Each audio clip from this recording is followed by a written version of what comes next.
everyone knows who we are. So this is the Heinlein Juveniles panel. Clip on your lav mic.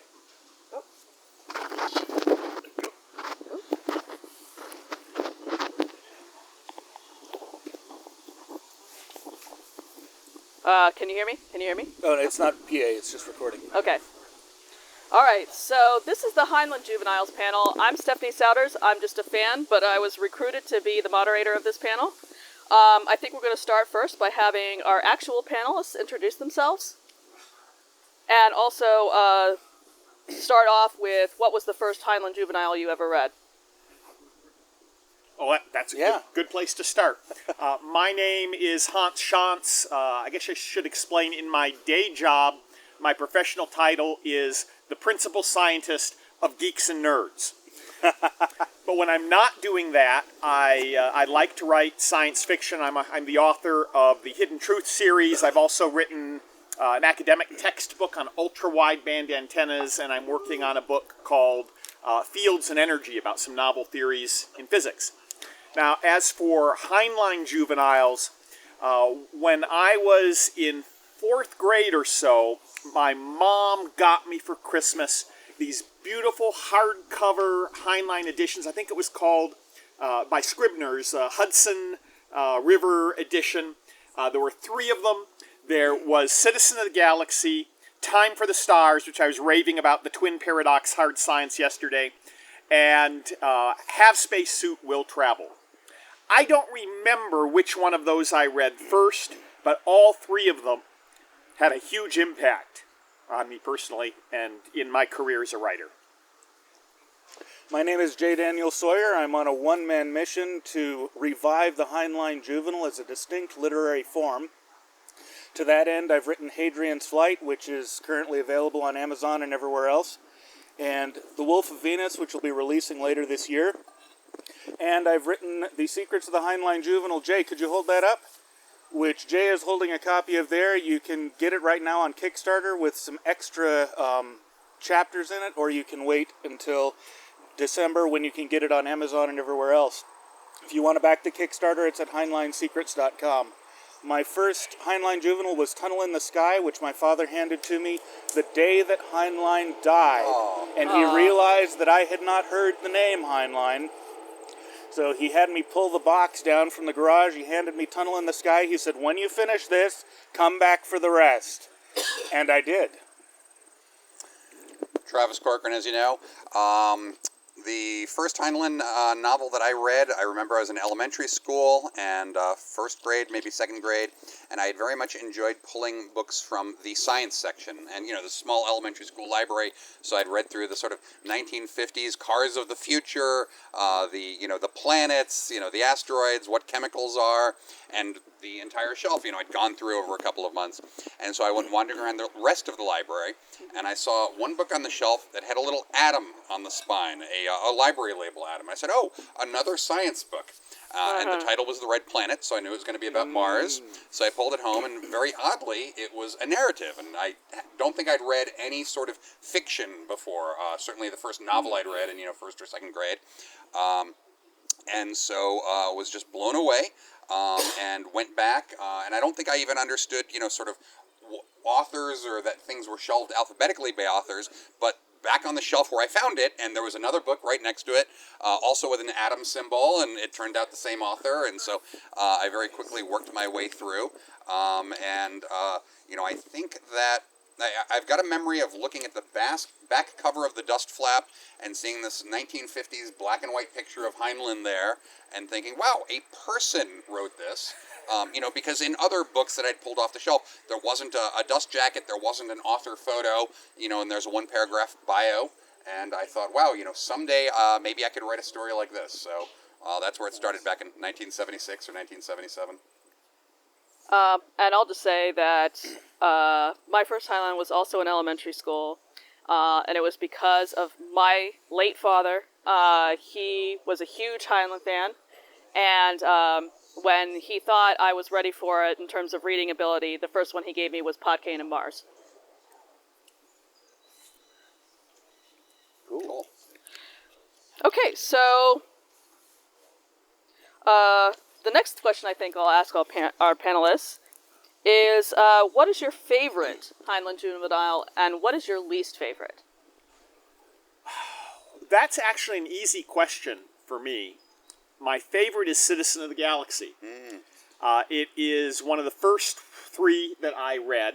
I mean, they're all, there are various schools of thought on that, and I can live with a lot of different answers. But what I really like about Citizen of the Galaxy is, to my mind, it really exemplified Heinlein's sparse journalistic style. You know, a lot of writers get very elaborate in their descriptions and have allegories and literary pretensions to sophistication. There's none of that in this book because it's a very journalistic, sparse design that focuses on having good, engaging, fast-moving plots and characters and character development. And those are really the two core characteristics. Citizen of the Galaxy, any modern science fiction writer with that collection of clever ideas would turn it into a trilogy or maybe a 4-book series. The book moves from the slave market on a peripheral world in the galaxy to a society of free traders that operate between worlds in the galaxy, to the military forces that patrol the spaceways, and finally back to the ancient home world of Earth as the title character discovers what his original lost legacy and heritage was. It's just grand scope, and it's all compressed in a short, fast-moving novel. It's an amazing book. It really is. I think Citizen of the Galaxy is probably the best of the Heinlein Juveniles from a literary and narrative standpoint. It's not my favorite. My favorite is Have Spacesuit Will Travel. Yeah, that's mine too. Which I particularly love both because it has a sort of laconic delight strewn all through it, and because the climax is the confrontation with the gods, where the young man has to defend humanity's imperfection as being worthy of survival. And it's a very powerful sequence. I think my least favorite, though it's still very good, is Time for the Stars, and it's because it does such well. It's Good. We're going to actually have some disagreement on this panel. But it's because it does such a very, very good job at point of view of a depressed, resentful character. And his character arc of growing out of that is fantastic, but the point of view is so good that it is a painful read, the first half of it especially. My favorite is probably Farmer in the Sky. Well, I mean, that's not coincidental. You know, it's a book that I read when I was young, and it influenced me. Yeah, that was the second book I read. And really, what is the book? It's about escaping the city, right? Yeah, pretty much. It really is. And dealing when disaster strikes too. Right. Yeah. And so I have always been drawn to sort of the American narrative of, man versus nature and the frontier, and carving out one's existence against forces that oppose one. And I think that maybe the 1970s public school system did its job a little too well in selling what was then the American narrative, because I bought into it very, very deeply, and I still do. And John Kennedy, or JFK, famously, pitched the U.S. space exploration as, the new frontier. And the reason for that was sort of ideological and rhetorical to tie it into the American narrative. And so, that was in the air and in the water during the decades when I grew up. And Heinlein, spoke to that, even though the books were written before JFK's speeches. And so Farmer in the Sky starts out with people in this overbuilt, technologically dependent Los Angeles with food rations and sort of all of the overpopulation scares of that era. It then had space adventure, and as I recall, there's a micrometeoroid impact on the torch ship that gets plugged with the Boy Scout uniform and some expanding foam. Then we land on Ganymede, and there is a sort of frontier colonization, manifest destiny as they literally build the soil themselves. And so there's resilience and self-reliance and sort of staking a claim, which is a concept I used in a short fiction of mine with a character who was named Robert. And so that novel has always spoken to me. And as far as least favorite, I haven't really thought about it. I might actually say Red Planet, even though it was where I had my first on-ramp and it was good. I think it was just sort of a bit more juvenile in execution, but I'm not sure. That was the first time the formula came together. It was Red Planet. So the Rocket Ship Galileo was the first one. It feels very much like a Hardy Boys book. Mm-hmm. He's obviously finding his feet. Space Cadet's got all the elements of what will make a Heinlein Juvenile, but it's picaresque and a bit disconnected from itself. And Red Planet's where all of it comes together, gels, and works. And from that point forward, it's a recognizable Heinlein Juvenile every time. And I forgot to mention which one I didn't like, and that pegs it. The earlier one, and it's not that I don't like any of them; it's more I'm indifferent to them. The earlier books, Rocket Ship Galileo and Space Cadet, really didn't capture the formula that worked so well in the later books. I'll revise. I'll agree. Rocket Ship Galileo was weak. So you all have mentioned that there is a particular formula to a Heinlein Juvenile. How would you describe that formula?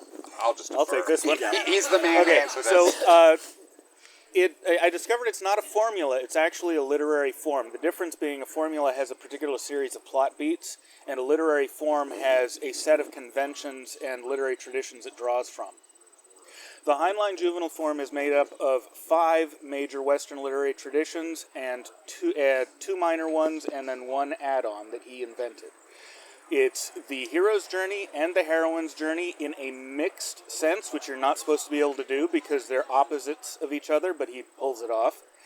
Blended with the Horatio Alger story, usually subverted.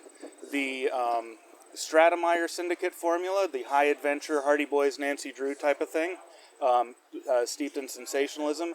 And the German literary form called the Bildungsroman, which is a coming-of-age story particularly concerned with the individual finding a way to fit their square peg into the round hole of society without shaving the corners off, as opposed to the more classic American type of coming-of-age story where the individual punches a hole in society to make themselves fit. Or the English sort where they shave the corners off.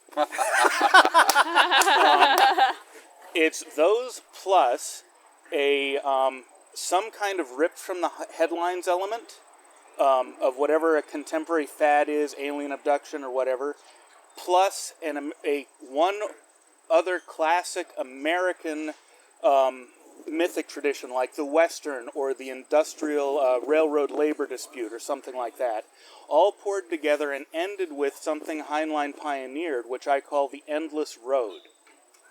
This is what gives the Heinlein Juveniles and a lot of his adult books their flavor. The books all end on chapter 1 of the next adventure, specifically in order to make it clear to the juvenile reader that the point of growing up is not a happily ever after, it's a now I qualify for the big problems. And so nobody gets a happily ever after, but everyone gets to be satisfied that they now respect themselves enough to be able to stand up in the context of whatever their culture is and take on the responsibility that is commensurate with the respect that they want. You put those together, you get a Heinlein Juvenile. I can't remotely add anything to that. I'm not even going to try. Excellent. Yeah. So do the panelists here believe that the Heinlein Juveniles would be attractive to a current-day audience? Yes. Oh, absolutely. Yeah. And they are. They've remained consistently in print for 70 years. One of the proudest moments I had as a first-time author, seeing my book, start to actually appear on lists, way down in the list, but on the list, on the Amazon bestseller list, was when I noticed I was ahead of Robert Heinlein. Wow. He was like number, I forget which one it was, but like Citizen of the Galaxy was number 78, and I was briefly number 76 or something like that. Yeah, well, And of course, he's doing that every day, in and Right, out, yeah. for 30 years after his death. And Yep. this is my best sales day ever. Yep. But yeah, he's Now, my proudest moment as an author was when I sent my first Heinlein Juvenile to the founder of the Westwood Bookstore in Hollywood, who was a personal friend of Heinlein's. And he sent me back a blurb that's on the cover of Hadrian's Flight. What Heinlein would be writing if he were writing today. Nice.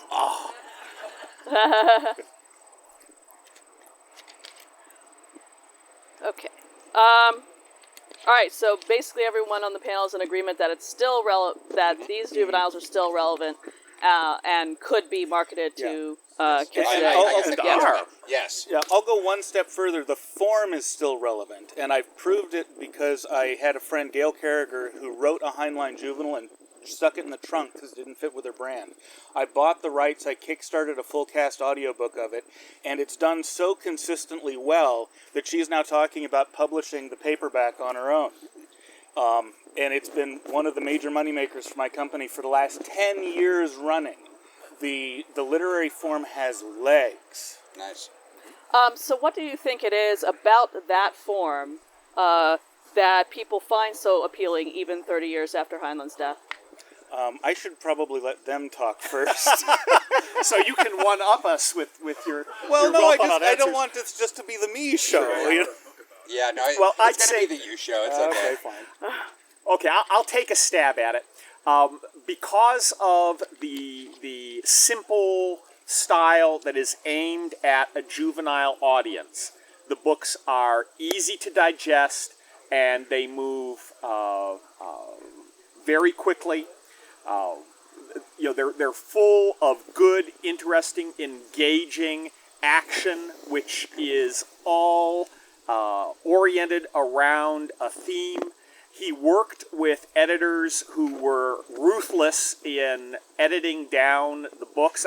In many cases, you can see where they've republished Heinlein's original version of Podkayne of Mars or some of these other books. And they do have other elements which are engaging and interesting, but it's fascinating how when faced with this is too long, cut out 20,000 words, he managed to get it down to just a beautiful, short essence that is just does a perfect job of communicating the theme and conveying the action and showing you the character development and so forth. And even though there are neat elements that you can look at in the expanded versions and say, gee, it would have been nice if that were in the book, when you throw in all the other extraneous material, the ruthlessly edited down versions tend to hold up better than the original expanded I'd say version. the exception is Red Planet, where the expanded version makes the story work better. Well, Oh, interesting.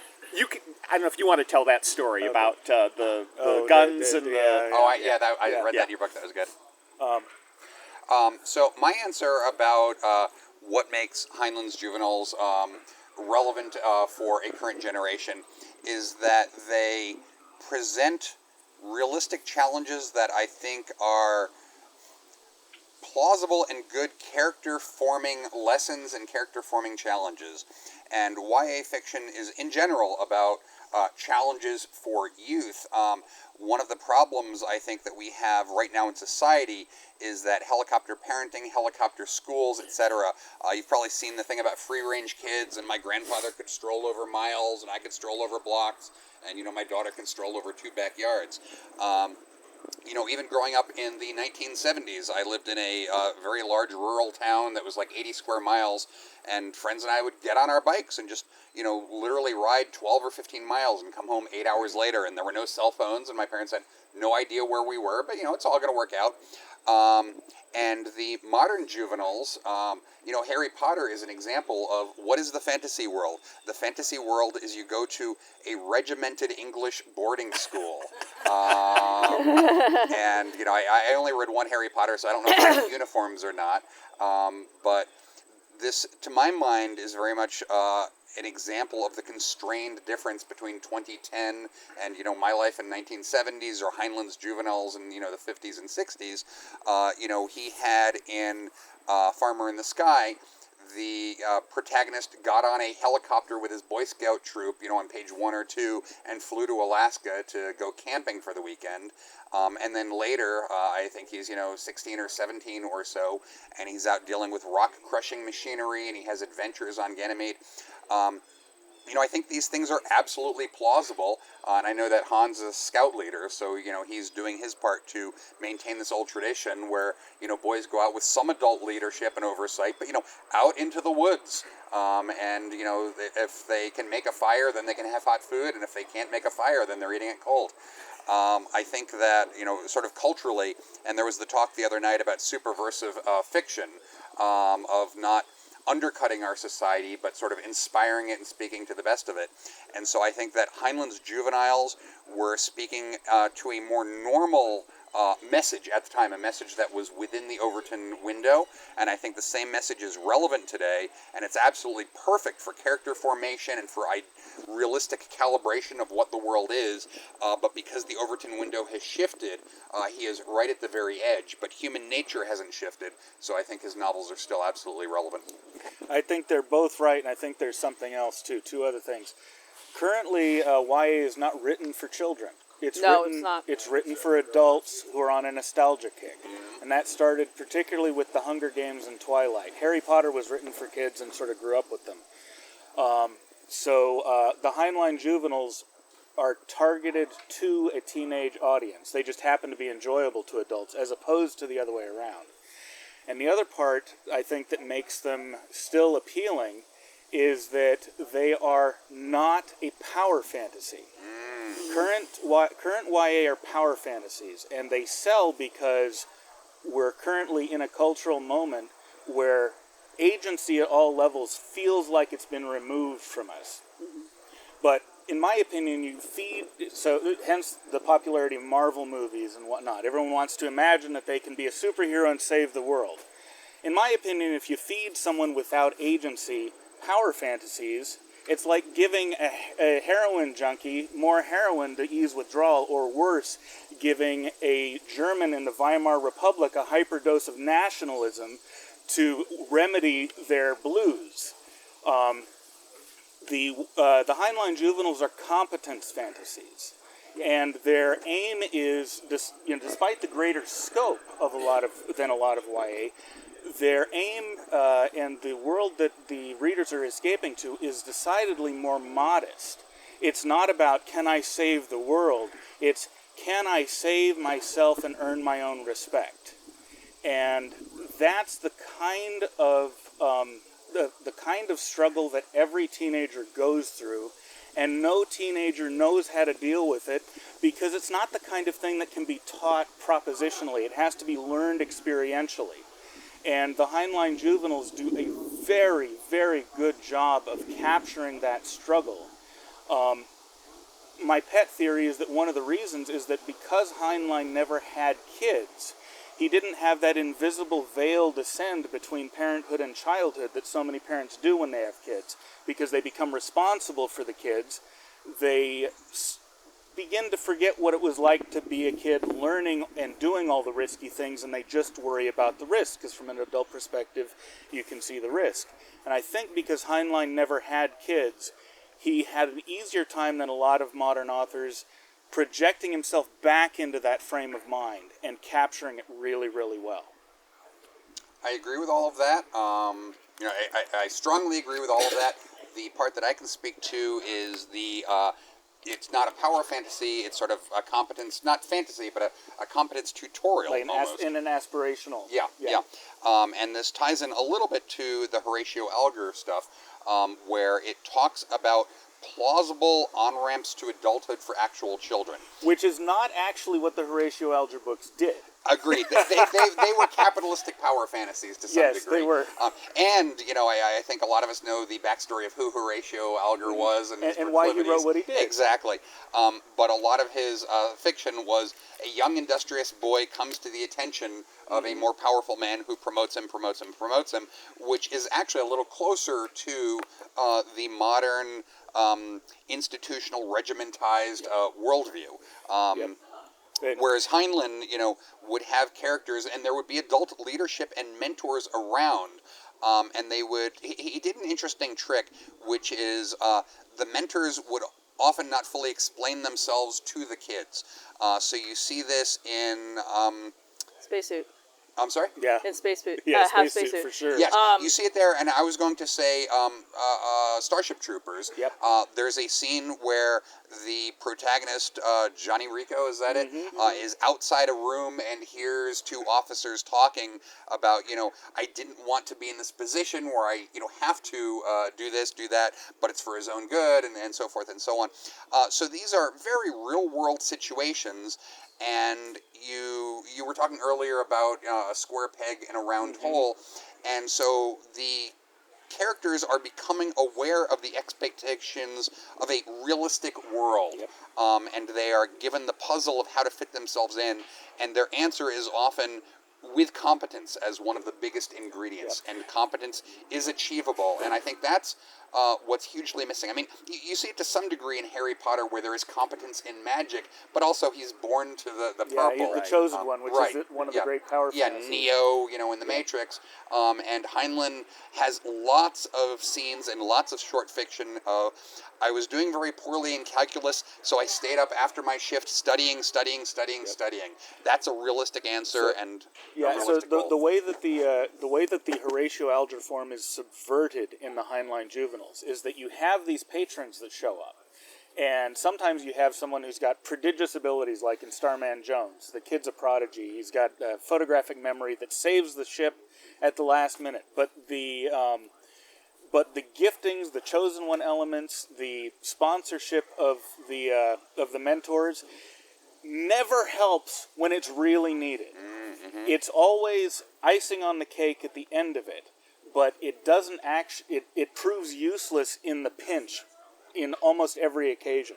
And so in so doing, he takes the Horatio Alger stories, which he loved as a child, and he says, okay, yeah, but really, guys, we don't need Pygmalion here. What we need is a new hero to arise who then the gods notice. And that's how it plays out. Now, to reiterate and completely agree with what's been said there, there's an author, Jonathan Gottschall, who wrote The Storytelling Animal, which is a book I really enjoy. He marshals evidence from neuroscience and evolutionary biology and a bunch of other fields to argue that human cognition is in large part driven by stories. And what he argues is our fascination with stories is a low-risk way of our acquiring experience with social situations, in a simulated fashion. Kind of like a pilot will practice dozens of landings under, in a simulator under tough conditions before he goes out and risks himself and his airplane and, his passengers. So stories are a way for us to set back and witness these social interactions, to understand how other people are thinking and behaving, to visualize and imagine how we might fit in those situations and how we might act, and to help us see, well, courage is important. It help the hero get through this story. It can help me in my life in the situations I'm going to face. And that's really a key part of what the Heinlein Juveniles do. They're an operating manual for coming of age and accepting responsibility and living up to the requirements of a healthy, successful life. One of the things I like about Have Spacesuit Will Travel is the dad, and I'm sure that my dad gave me this book in order to explain his style of parenting, because the dad, whenever he would come to say, "Oh, I want this," the dad would say, "Well, that sounds like an interesting problem. How are you going to figure it out?" And then he would walk away. Just to interject very briefly, I believe it's from the same novel where the dad reaches into a book and crosses out a fact and writes in the correct answer. And that anti-authoritarian or anti-credentialist, doesn't matter if you've written a book, a fact is either true or false. It's wonderful. Yeah, and his general cynicism about the school system, too. Yeah. Okay, let's see. What other questions can I ask? what are some of the most interesting characters in the Juveniles? Ooh. I would, not to belabor Citizen of the Galaxy. Yeah, Thorby. Well, no, I was going to say Baslam. Oh, yes. Because the book opens with a young boy being ripped into the sunlight out of the dark, smelly holds of a slave ship and hauled up to the slave market. And he's on this world he's never been before with all these strangers around him. And the slave auction begins, and he ends up being purchased by this humble beggar who pays some minuscule token sum, and promptly very competently keeps him from escaping, and drags him back home and cleans him up and takes care of him. And as the book progresses, you discover that this humble beggar who's blind in one eye, who is missing a leg and is making his living just begging for alms in the plaza around the spaceport. There's more to him than it seems. He's very well educated, and finally, years later, as he's grown up, one time he sees his adopted father in the uniform or the clothes of a gentleman and wearing an artificial leg and talking with a stranger, and what is it with this guy? And we discover later that he was a decorated military veteran, a hero who hated slavery with a passion, and after he was injured and lost his leg and his eye, he decided that he was going to go to that world that was a center of the slave trade, infiltrate it as a beggar, and gather intelligence information on slave ships. And he gives that information to his adopted son after he's caught and executed. In a language that the son doesn't understand.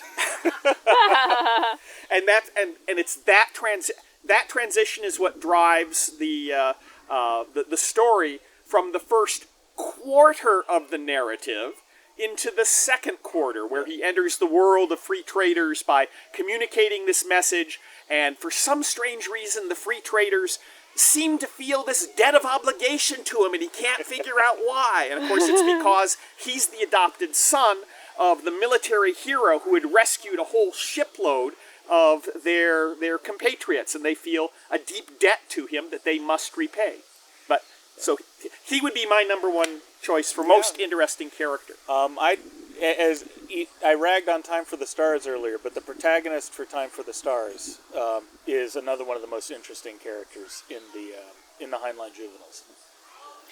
I think those are the two answers. You can choose between them. I come down a little more on Hans's side. That said, you got to shout out Lazarus Long in Red Planet. Okay, so the Doctor in Red Planet. The Doctor in Red Planet is Lazarus Long. Really? Huh. Yeah. You got it. All the strange references to lives lived way before he should have been alive. He's redheaded. He goes around in shorts and kilts and. Yep. Oh, and I still think that Hans's answer is the correct answer. But the Rolling Stones, the grandmother, yes. Hazel Stone. She's great.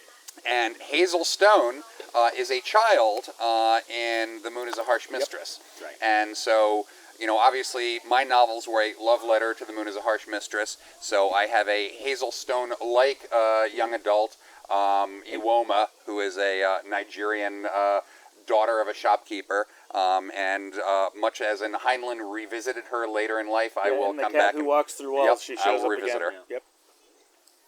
I think we had a question out here somewhere.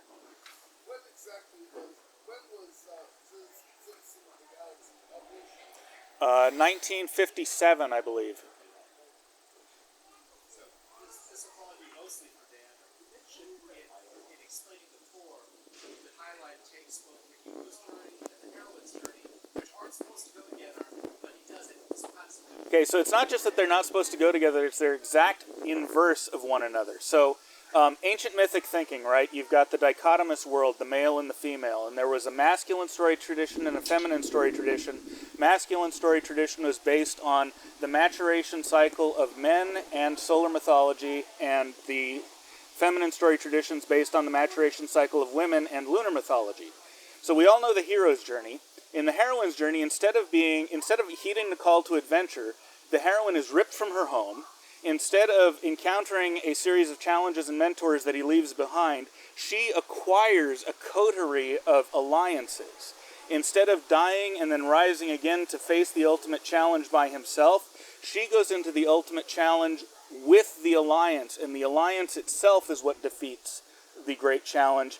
And instead of going home to find out that home isn't home anymore and I have to assume a new role or go back out on the road, she returns to having restored home to what it was and taking her rightful place again within it.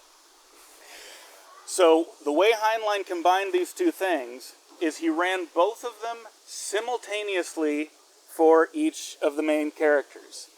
And the way he got away with this is that teenagers do not have access to the kind of social or physical prowess that it would take to actually do a proper hero's journey.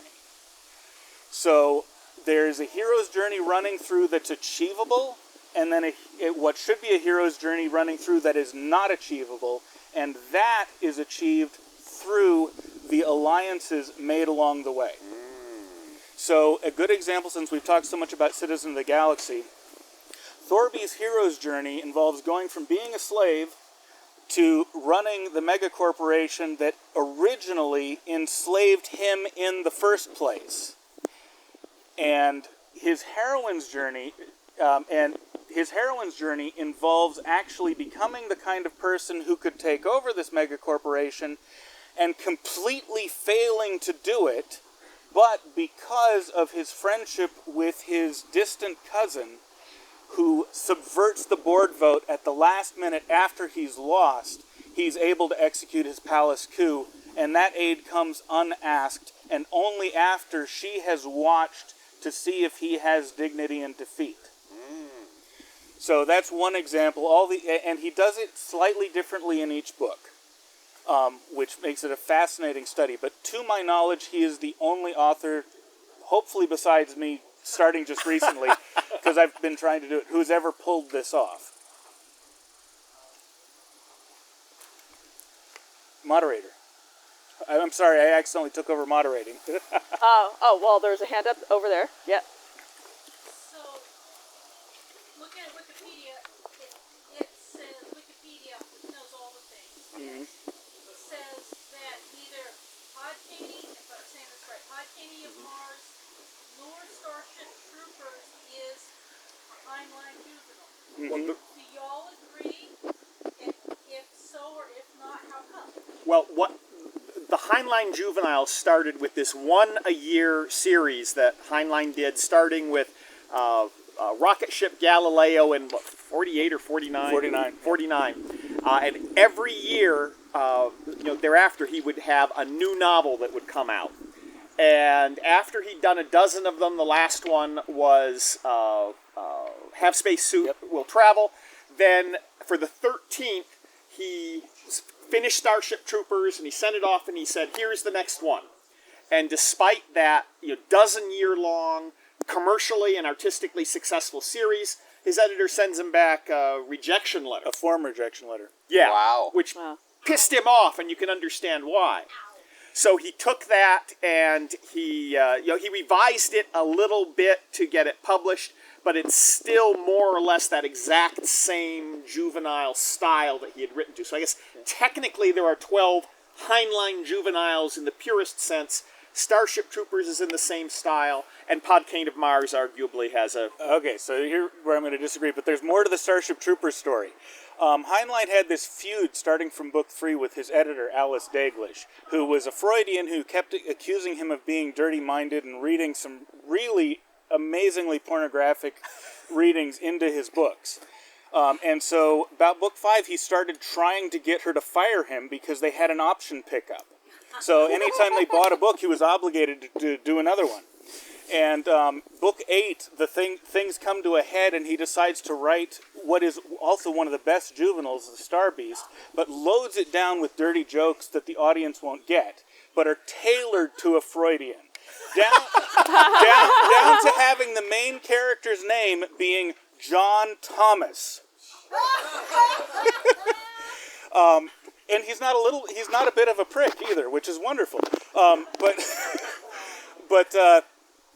after that point, the feud settled down a bit, but he was, at this point, so sick of it, he kept trying to get out, so he was pushing the material to be more and more adult, Citizen of the Galaxy being the most adult of the juveniles. And then after Spacesuit, or during the publication of Spacesuit, Daglish got fired. And so Heinlein said, Scribner's kept her on this long, despite them substantially costing the money or other opportunities with me, which I wouldn't do. So let's see how much they value the relationship. And so he wrote Starship Troopers to get himself fired or to upgrade the relationship as a litmus test. And he sent the letter with Blassingame, his agent. He said, I think they're going to bounce it, and if they do, walk across the street to Putnam's, which Blassingame did. But then they bounced it in the rudest possible way, so he said, I'm never working with them again. So interesting thing. I'm sorry. But really quickly, so by my criteria of the Heinlein Juvenile as a literary form, Starship Troopers definitely qualifies, but it also has an added element of it's structured as a Socratic dialogue, or a series of Socratic dialogues. So it's like a Heinlein Juvenile plus. He's improvising on the form. Podkayne of Mars is not a Heinlein Juvenile. It's not written for children. It doesn't follow the form, and its main character dies at the end. And Heinlein himself disclaimed it as a juvenile, saying that it was written at parents who are too helicoptery. It's an anti-helicopter parenting screed, or an anti-neglectful parenting screed, and then turns into an anti-helicopter parenting screed in the same book. He would have classified it as a cadet, which is the Swiss version of the new adult. The reason it gets pegged as a YA is because Virginia kept saying it was a juvenile, because she loved it so much. Virginia being Heinlein's wife. But Heinlein did write one girl's juvenile that fits his form, and that's the Menace from Earth. And it hits the form all the way down the line. Menace from Earth. The Menace from Earth. It's a novella. It's the headline novella in the short story collection, The Menace from Earth. So one thing I wanted to say about the feud with the editor, there was a very good book that came out on Heinlein and his writing a year or two ago. Sarah Farrelson, someone correct me here. Does anyone remember I this? just found out about this like last week. And I think the title is The Pleasant Profession of Robert Heinlein. Of Robert Heinlein. And she is in academia and very left of center, and so she spends 10% of the book trying to prove that no, Heinlein was not the hero that the right-wingers think he is. Heinlein was good, but he belongs on the left. They get to claim him. And frankly, I think both are true. Yes, no, he had complicated politics. But she specifically says, while it's true that guns are present in his books, notice that guns never ever solve the problem. And this is true, but his editor, Mary, what was her? Alice Daglish. Right. Had gone through and consistently forced him to remove gun elements and gun plot points. So this is an example of an academic. It's not as bad as Naomi Wolf going on British radio and talking about all of the homosexuals who were executed. Here's the sense in which that argument is correct, though. Mm-hmm. Guns solve the problem in none of Heinlein's books. Yes. And the reason is that as a military man, especially as a student of Sun Tzu and von Clausewitz, he understood that guns are a background element in the resolution of social conflict, and when they become the foreground element, you may actually win the battle, but you lose the ideological war. So he was a big believer in gun rights and the importance of guns in society, especially to establish baseline mutual respect. But he saw the solving of problems with firearms as being a sort of admission that civilization had already broken down. I would largely agree with that, but I'm going to generalize it a little bit to say use of force or use of weapons. And I would say that Moon is a Harsh Mistress showed that strategic, effectively nuclear weapons, kinetic energy weapons, can demonstrate equality. So this Yes. goes into Heinlein's, guns are tools that full-fledged citizens and adults have Yes. as almost badges of honor, badges of competence, badges of adulthood. And so what we see is the Lunar Society is using the mass driver almost to certify its coming of age that we are Yes. strategic co-equals. And Heinlein's understanding of that ties back into Benjamin Franklin's articulation of the rationale behind the Second Amendment, which is that the carrying of weapons is a right reserved in all civilizations for the nobility, and in America, citizenship is a noble rank, not a plebeian rank. And that's the fundamental philosophical reason the Second Amendment exists. Yeah. If Heinlein was trying to get out of his contract when he was writing all these juvenile books, was he only writing the juvenile books because he had the contract? Yes. He would. I mean, because you made a lovely description of why this forum was so important to him, but on the other hand, you've also given us a narrative of his trying to escape. Yeah, well, so he started doing the juveniles because he was doing activism against the Test Ban Treaty and for Barry Goldwater, and he didn't have the time to write short fiction, but he still had to pay the rent. So he had asked his editor to land him some kind of high-paying gig, and he landed him this. He said, well, I never thought of doing kids' books before, but what the hell? But Heinlein's central ambition, aside from making money and annoying his readers, in a career sense, was to reestablish the literary respectability of science fiction that had been lost during the pulp era. And so the moment he got his hands into this form, which he was, by the way, the first, as far as I'm aware, the first science fiction writer to write novels aimed at a juvenile audience as a science fiction YA. He determined to bring to it the kind of literary respectability that the German Bildungsroman and the English boarding school stories had. And so he threw himself into developing the form. In every single book, he was trying to make it better and more long-lasting. And it's really interesting, though, how, given the constraints of the juvenile framework that he had to operate in, how he really rose to the occasion. I mean, he wrote other good books, and I'd say Moon is a Harsh Mistress is one. I'm really fond of Doorway into Summer. That's and one of my very favorite. Puppet Masters. But in each case, I really think the juveniles are more finely crafted than his other novels. I don't agree, but I think the juveniles are better. They're for a broader audience. His later books are they're a secondary form that he invented. I'm going to argue in a future book. Hopefully, the Kickstarter will get to the level where I can write it now instead of in a few years. But the later books are aimed at a very specialized audience, as opposed to the more general audience that his early books are aimed at. Chris? Your follow-up comment there may be the answer to this, but I wanted to ask, given that in the 1950s and 60s, children's entertainment did not include iPads, Candy Crush, and whatever, to what extent in the modern market is a kind of juvenile-focused line of works like Heinlein produced viable commercials? You J.K. can never, Rowling. Yeah, you can. Yeah, J.K. Rowling. But a priori, in the entertainment business, you can never answer a question like that. You have to prove the market, and even in niches where the medium itself may not be as popular as it once was, you always have the occasional breakout like Rowling or like Stephanie Meyers, who who will resurrect a previous form and give it new life. So the baseline answer might be that the basic market the dependable market that you could expect maybe ain't there anymore, but the potential breakout market, the lottery playing market, is and probably always will be.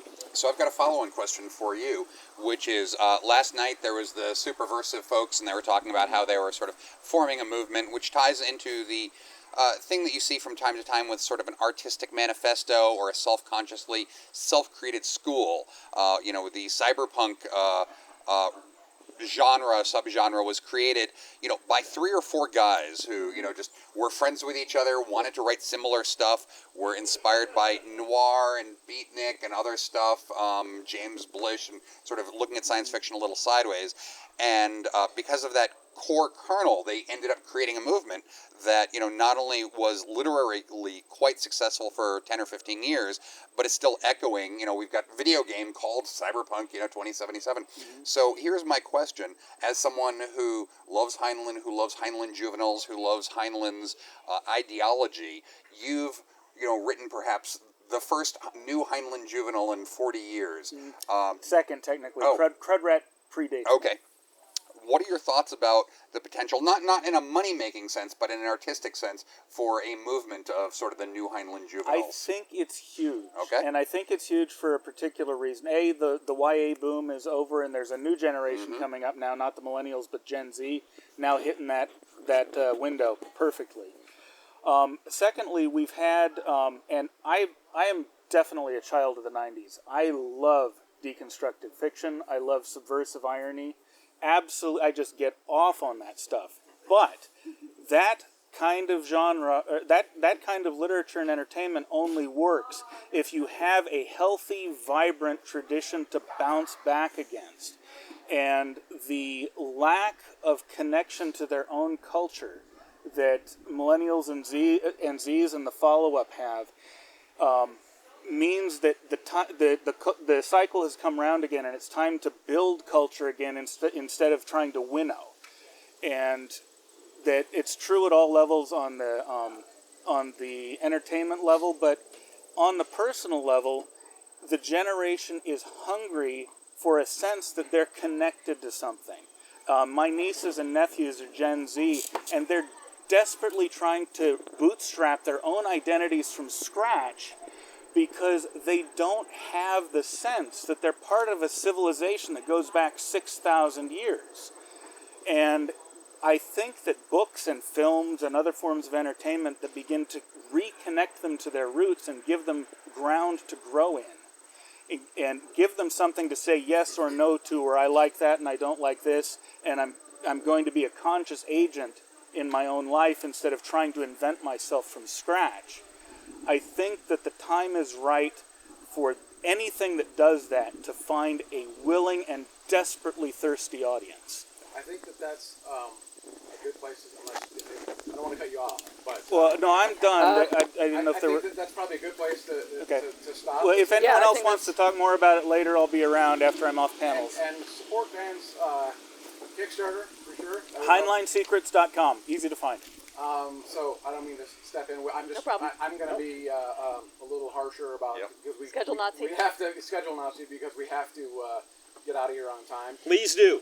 So thanks. Give a round of applause. Thank you. To the panel. Thanks, everybody.